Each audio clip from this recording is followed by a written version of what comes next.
Hi, I'm Amy Shannon, and welcome to another video where I will be doing a reading from my Reminiscence of Ballstown, Echoes and Whispers of Forgotten Legends. When I was doing my research for my first book, I'll just plug that one in here as well. Ballstown, a community of history and friends, neighbors, and lingering spirits.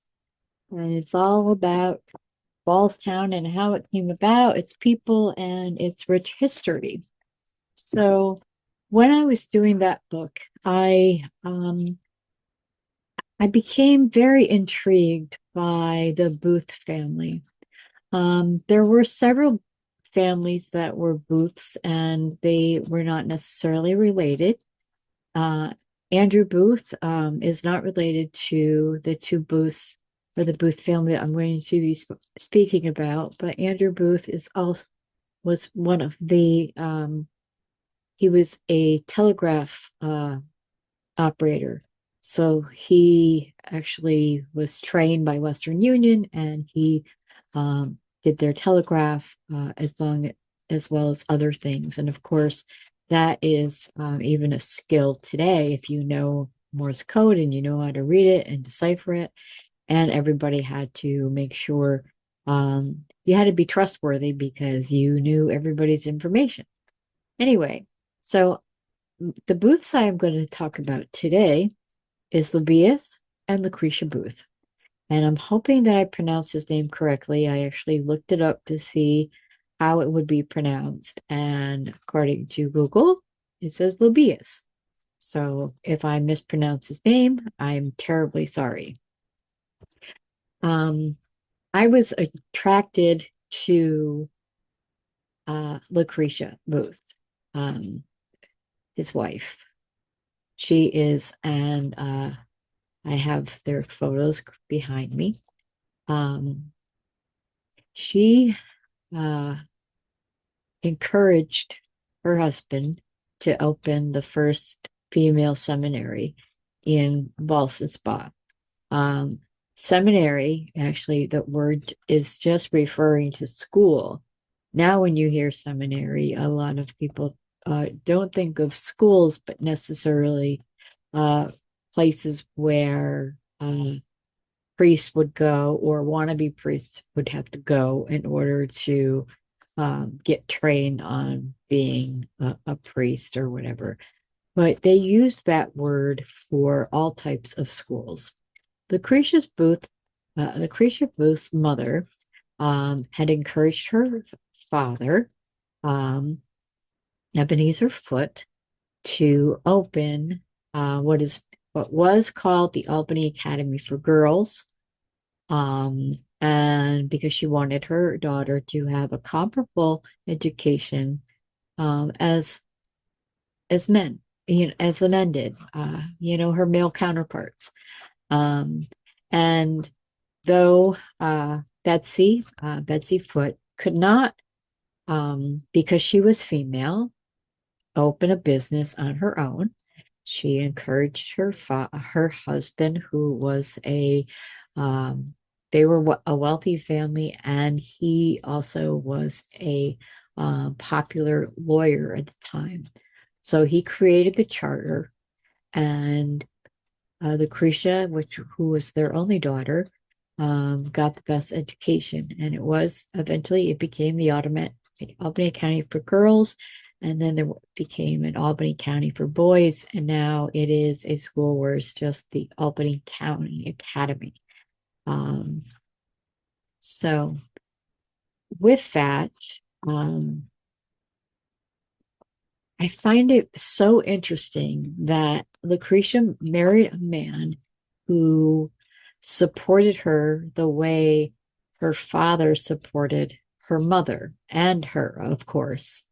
Um, and she was uh, she was a guiding force behind her husband, though together they did the school, they had children, but they wanted to give girls the same education as the boys would get.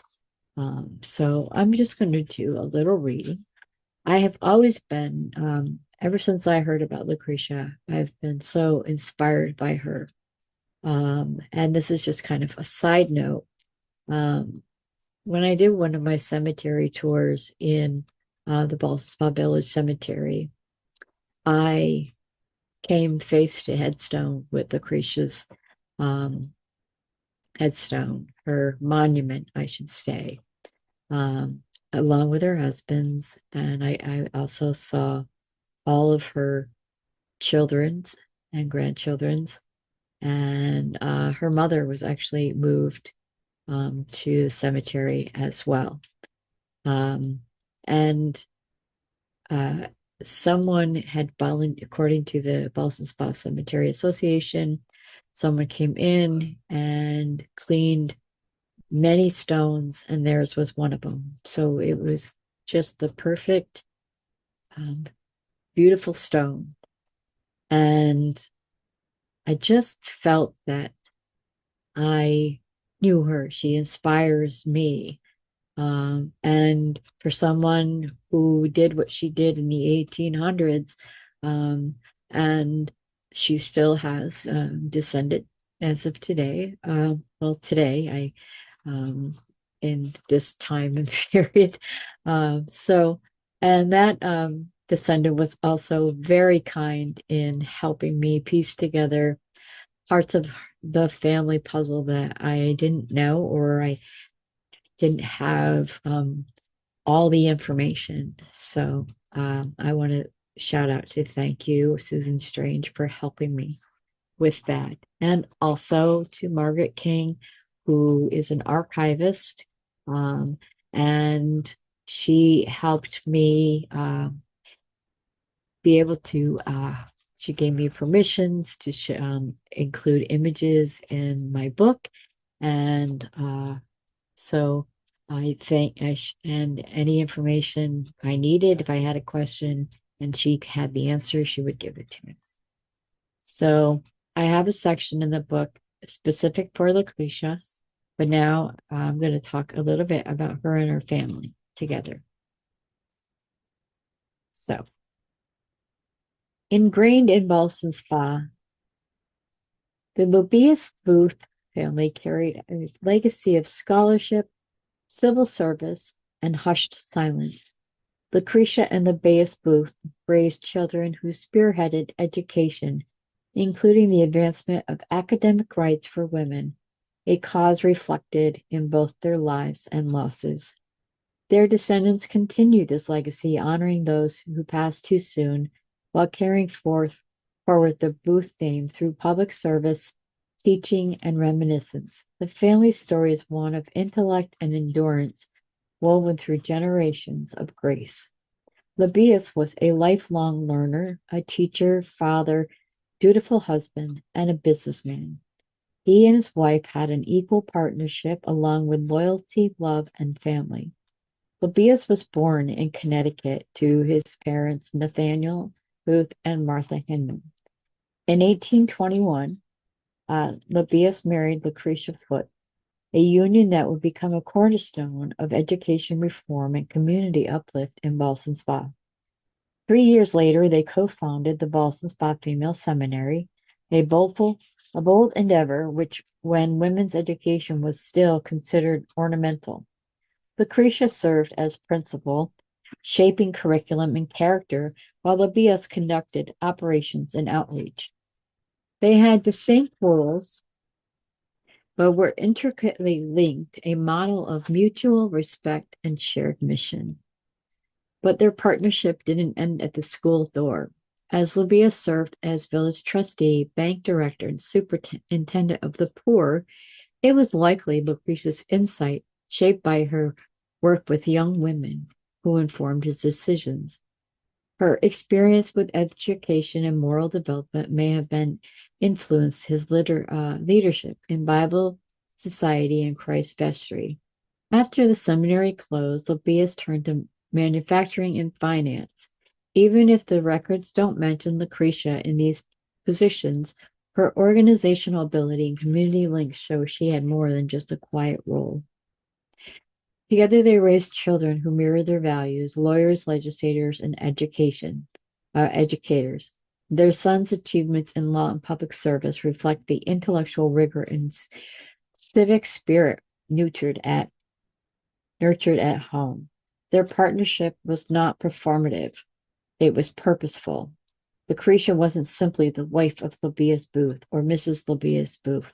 She was a leader, a parent, a moral guide, a strategist, and behind the scenes in his public life. Lucretia took part in societal events. In fact, one news article stated that Mrs. Lebbeus Booth is one of the judges of needlework contest at the county fair. Together they had 12 children. A few of their children died incredibly young. Lebbeus and Lucretia raised an accomplished family as faith, confidence, love, and loyalty in higher education were the base of their family. Elizabeth died at 15 years. John the First died at 6 years old. Martha, the first Martha, died at 3 months old. Martha, the second one, she was born in she was honored in carrying on her older sister's life, even though she never met her. Martha grew up and got married.